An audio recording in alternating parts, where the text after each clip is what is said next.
ont décidé donc à l'unanimité de soutenir le MPSR dans la poursuite de sa vision concernant donc la défense et la sécurité de la population. Cela pour dire aux populations de vaquer à leurs occupations et de se départir de certaines informations et allégations qui ne sont pas forcément vraies et qui tendent à jeter des discrédits sur le fonctionnement de l'armée ou sur la cohésion au sein des forces armées nationales. Nous exprimons ici donc la solidarité de toute la chaîne de commandement pour soutenir et accompagner le MPSR dans cette lutte. En m'adressant à vous, soldats combattants du front, je vous invite à redoubler d'efforts, de reprendre du courage et que nous puissions redynamiser cette lutte et pouvoir redonner la paix à nos populations et apporter plus de sérénité dans nos campagnes. Nous disons merci également au commandant militaire pour ce soutien et cet appui dont nous avons besoin pour conduire à bien nos missions de défense et aussi de développement de cette nation. Je vous remercie.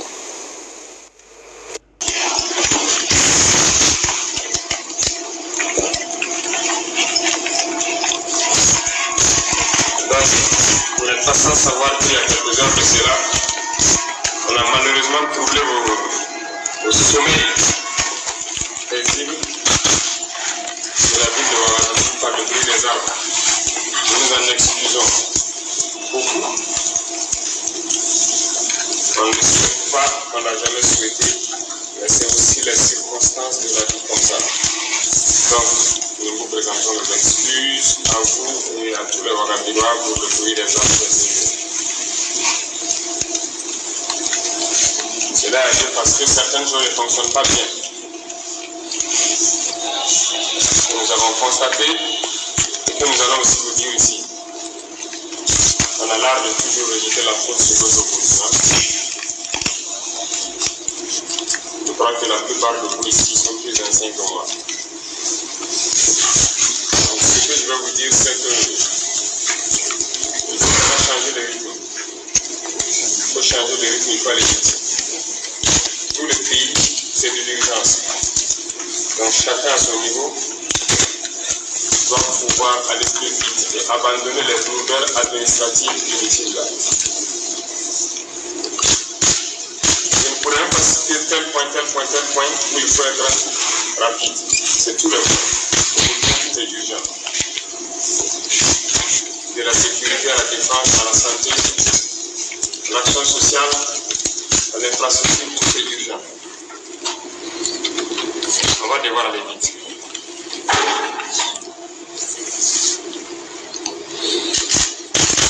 En attendant d'avoir les points précis prochainement sur les différents ministères pour examiner un à un, je vais vous demander aussi un point qui pourra nous aider dans l'urgence. Peut-être que je vais vous compiler cela. Je sais que vous utilisez des pick-up land cruisers dans vos ministères, souvent sous-exploités. Et il y en a beaucoup souvent sur vos hangars, peut-être qui n'ont rien, mais qui ont peut-être juste des petites pannes répertoriées. Faites-nous le point général, nous en avons besoin. Est-ce qu'on peut avoir ce point mardi au plus tard? Parce que nous allons les réquisitionner sûrement pour d'autres fins.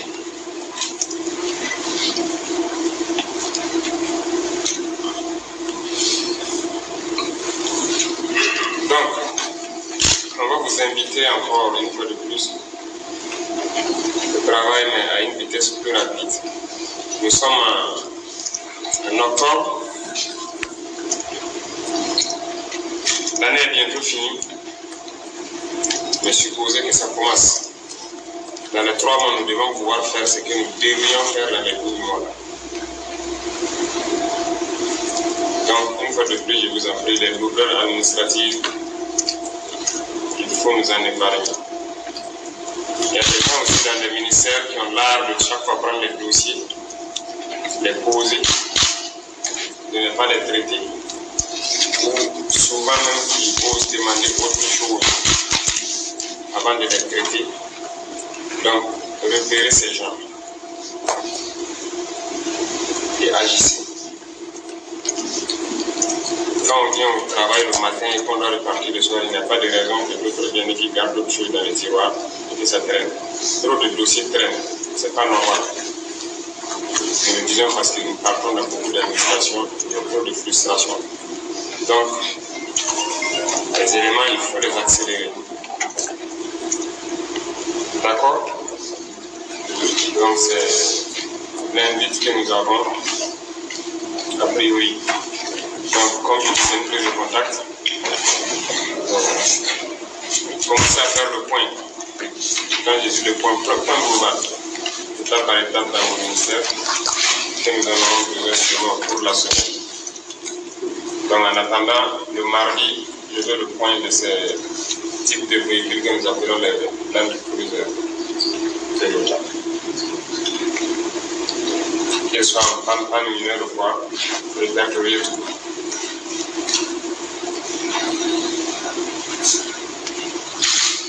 D'autres mesures viendront sur moi.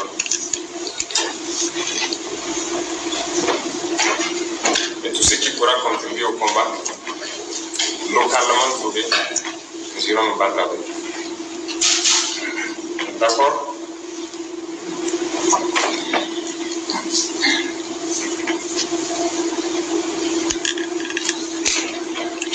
C'est bon? Donc, comme je disais, c'est une prise de contact. Nous n'allons pas traîner, sinon nous n'allons même pas traîner chaque fois. Je ne sais pas s'il y a des questions particulières. C'est vrai qu'on ne s'est pas étalé sur pourquoi ce qui est arrivé. Mais pour ce qui vous concerne, vous avez su un peu le pourquoi. Oui? Oui, allez-y. Salut Ibrahima, ministère de l'Éducation nationale. La rentrée est prévue pour nous demain. Nous avons une urgence et nous attendons des instructions par rapport à cela. Est-ce que nous devons la reporter ou alors nous la maintenons pour demain? D'accord.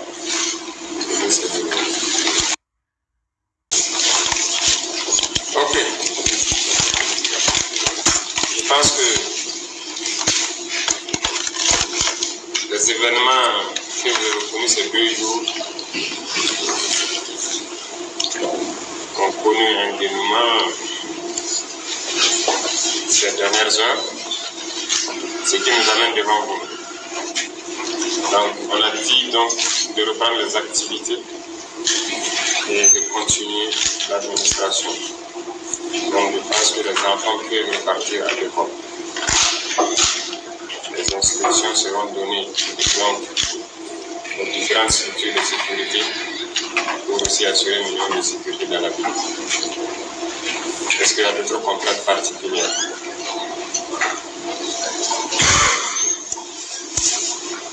Oui. Madame Savoni, secrétaire général Action humanitaire. Chez nous, notre contrainte majeure est comment faire que les murs arrivent à le Sahel. On a organisé aujourd'hui à Guinée sa marche. Bon, une femme était venue donner la semaine dernière au bureau. C'était la représentante des femmes du Yara. Les gens sont en train de venir. On a fait tout ce qu'on pouvait. Comme vous savez, tout le monde ne sait pas arriver. Maintenant, qu'est-ce qu'il faut faire? Nous sommes prêts à tout moment. Les murs sont là. Si on dit, même ce soir à minuit, on est prêts, mais comment on va faire pour que ça arrive? C'est notre préoccupation principale. Merci. Merci beaucoup. C'est l'une des préoccupations majeures aussi.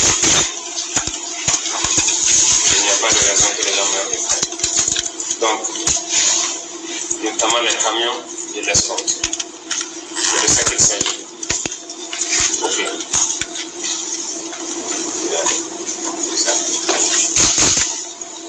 C'est l'un des points urgents que nous avons traités. Et nous allons tout faire pour trouver des solutions rapidement. Et tant que les livres sont disponibles, nous devons être prêts à les donner partout. Donc nous vous reviendrons pour ça dans les heures qui sont venues. Merci beaucoup.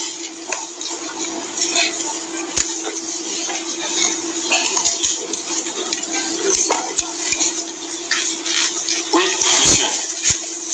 Bonsoir, Bonaventure Vazier, pâtissier. Justement, pour en venir à la question de madame, si je peux me permettre, on avait proposé des solutions concrètes. Oui. Mais je voudrais les proposer en privé. Je suis un vétéran, je ne dirais pas le pays pour l'instant. Et depuis quand même 6-8 mois, nous avons fait des propositions concrètes. Comment acheminer les vivres si les terrains sont minés. Nous n'avons pas été écoutés. Donc je voudrais faire la proposition qui est pertinente, mais en privé, parce que les questions de défense n'ont pas forcément besoin d'être écoutées. Monsieur Bonaventure Vazier. Oui.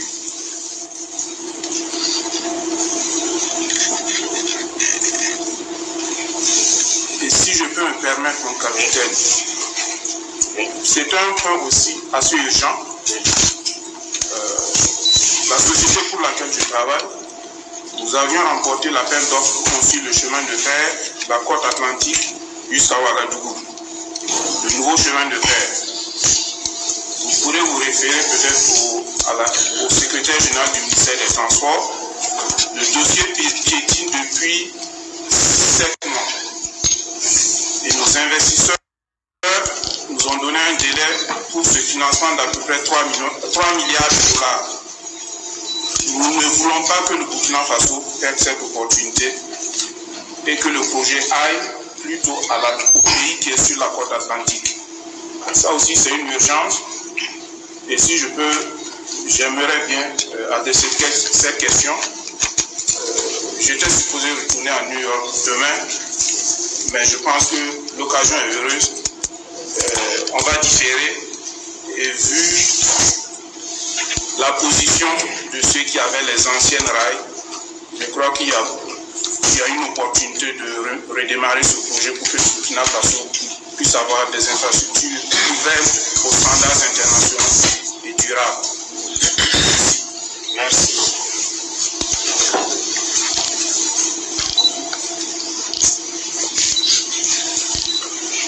Autre chose? Oui. Merci mon capitaine. Déjà, je voudrais commencer par savoir comment vous avez fait. Vous avez déclaré votre identité, nous la connaissons depuis. En termes de titre, je voudrais, parce qu'interpeller ce dossier, c'est la question de la sécurisation des véhicules, la question des stocks. Nous prenons bonne note que nous reviendrons sur ce point bientôt. Monsieur le secrétaire général du ministère des Transports, de la mobilité urbaine et de la sécurité routière, Jean-Claude Zongo. Je n'avais pas compris que d'autres personnes, en plus de RG, étaient convoquées à cette réunion, mais qu'à cela me tienne, j'apprends ici qu'un dossier, notamment la construction du chemin de fer Accra-Ouagadougou, trainerait au niveau du ministère des Transports. Pas plus tard qu'en juillet, le dossier, la procédure qui avait été déclenchée au niveau du ministère, au niveau des autorités ghanéennes, a été déclarée infructueuse et les deux États sont convenus de relancer la procédure et c'est en cours. Nous vous ferons un point exact et exhaustif sur cette question, mon capitaine. Merci.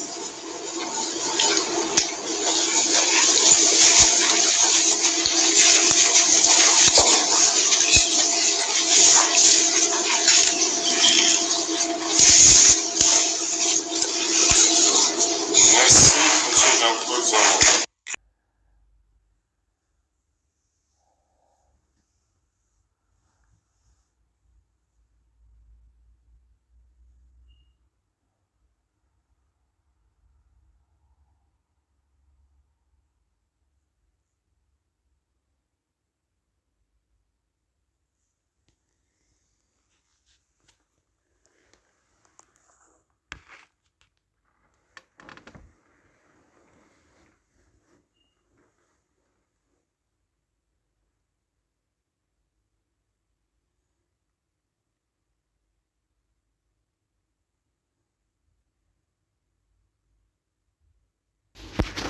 Félicitations à monsieur le capitaine Ibrahim Traoré.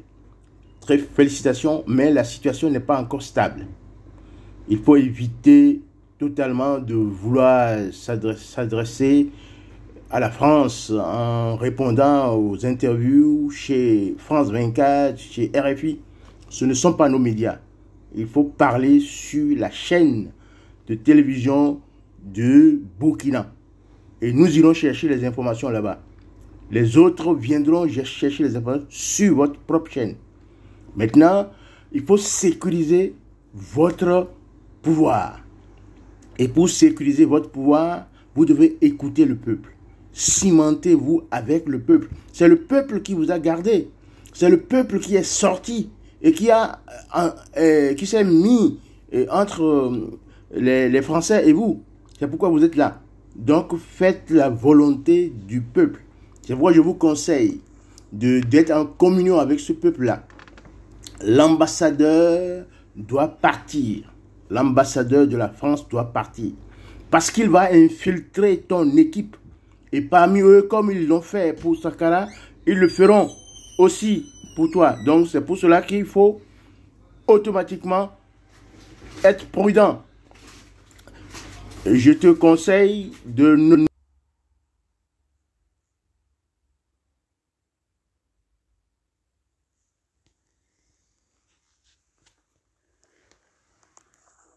Cher capitaine, je te félicite pour ton courage, mais ton pouvoir n'est pas encore stabilisé. C'est pour cela qu'il faut éviter de t'exposer avec les médias français, France 24, RFI. Il faut parler sur la radio-télévision de Burkina. Si on a besoin des informations, on viendra chercher sur cette radio-là. Soit en communication directe avec ton peuple. C'est le peuple qui s'est interposé. C'est pour cela qu'ils ne t'ont pas attaqué. Mais ils ne te rateront pas. Ils n'ont pas raté Sankara. Donc, il faut être très très prudent. L'ambassadeur doit quitter le territoire. Cet ambassadeur Halal, il doit quitter le territoire. Parce qu'il va infiltrer ton équipe pour trouver des gens qui seront prêts à servir la France pour te déstabiliser. Il faut qu'ils partent obligatoirement. Et il faut écouter ce que ton peuple dit. On a dit toutes les bases françaises et américaines qui sont au Burkina doivent quitter. Soyez fermes là-dessus. Il faut qu'ils quittent. Parce que si tu as une armée étrangère derrière toi, tu n'es pas stabilisé non plus. Ils ont des drones, ils ont des équipements plus puissants que vous. Ils peuvent vous contrôler et vous décapiter la révolution. Donc il faut qu'ils quittent forcément le pays pour que vous ayez une stabilité. Maintenant, prends conseil auprès de Goïta. Vous avez une frontière large de commun avec le Mali. Donc vous devez coopérer, synergie avec les moyens que vous avez, les hommes que vous avez, pour quadriller la frontière burkinabèse et la frontière du Mali pour éliminer, éradiquer les terroristes. C'est votre travail en commun qui va faire peur. La peur doit changer de camp. Voilà. Et il faut stabiliser le pays en faisant ton accord militaire avec la Russie, pour pouvoir acheter les armes et des instructeurs pour couvrir ton territoire. C'est-à-dire, l'armée de l'air doit être pourvue de Sukhoi. Il doit être pourvu d'hélicoptères de combat pour pouvoir traquer les terroristes et libérer le territoire. Et puis, qu'est-ce que je peux te dire? Des radars de sécurité. Il faut équiper votre pays de radars de sécurité pour essayer de contrôler le territoire. Soyez vigilants. Ambalo est à Paris, Ouattara est à Paris. Ils sont en train de fomenter quelque chose contre vous. Donc vous devez être prêts. Ne dormez pas. Et soyez les rangs serrés. Parce qu'ils vont chercher à vous infiltrer. Je vous le dis, il faut écouter ton peuple. Ton peuple a dit... Dehors la CEDEAO, dehors les bases françaises, dehors l'ambassadeur qui a insulté ton pays. Tu dois le faire partir le plus tôt possible du pays parce que tant qu'il est là, il a des contacts dans le pays, il peut t'infiltrer. Donc, il faut qu'il sorte du pays obligatoirement. Je vous encourage à continuer le combat à tous les panafricanistes. Ce sera le tour comment on appelle, du Niger bientôt et après la Côte d'Ivoire. Mais n'oubliez pas, le 8 octobre, tout le monde dehors. En Côte d'Ivoire, au Niger, tout le monde dehors pour mettre KO donc Alassane Ouattara et Bazoum. Au Niger, en Côte d'Ivoire et dans la diaspora, tout le monde doit se soulever le 8 octobre pour que le mouvement soit un mouvement véritablement panafricain. Soyons ensemble. La victoire ou la mort, nous vaincrons. Nous vaincrons les velléités du terrorisme français. Et c'est pour ça que nous devons être ensemble pour travailler.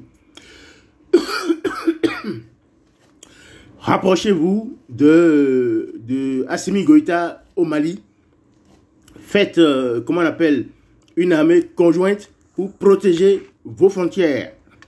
Et soyez ensemble, ils vont vous conseiller. Et puis, entoure-toi des spécialistes dans chaque domaine, ceux qui ont de l'expérience, il faut les appeler, les coopter. Ce sont les patriotes et les expérimentés qu'il faut associer pour ton ministère. Ce n'est pas le copinage, ce n'est pas le fait d'amis, non. C'est les gens qui sont expérimentés, qui sont patriotes. Le patriotisme d'abord et après l'expérience. La compétence et l'expérience, les deux, et le patriotisme seront de mise pour former ton équipe. Allah va te protéger, Dieu va te protéger, que Dieu protège le Mali, que Dieu protège le Burkina, que Dieu protège la Guinée, que Dieu protège l'Afrique et que Dieu protège l'humanité contre les obscurantistes, comme l'a dit le très célèbre Premier ministre par intérim du Mali, Abdoulaye Maïga. Je vous remercie. Abonnez-vous à la chaîne, mettez votre pouce et puis partagez largement la vidéo. Le Burkina est en route. Nous devons soutenir le Burkina et nous devons soutenir tous les peuples qui se mobilisent. Abonnez-vous à la chaîne, mettez pouce pour qu'il y ait plus de monde et partagez largement. Je vous remercie et à très très bientôt.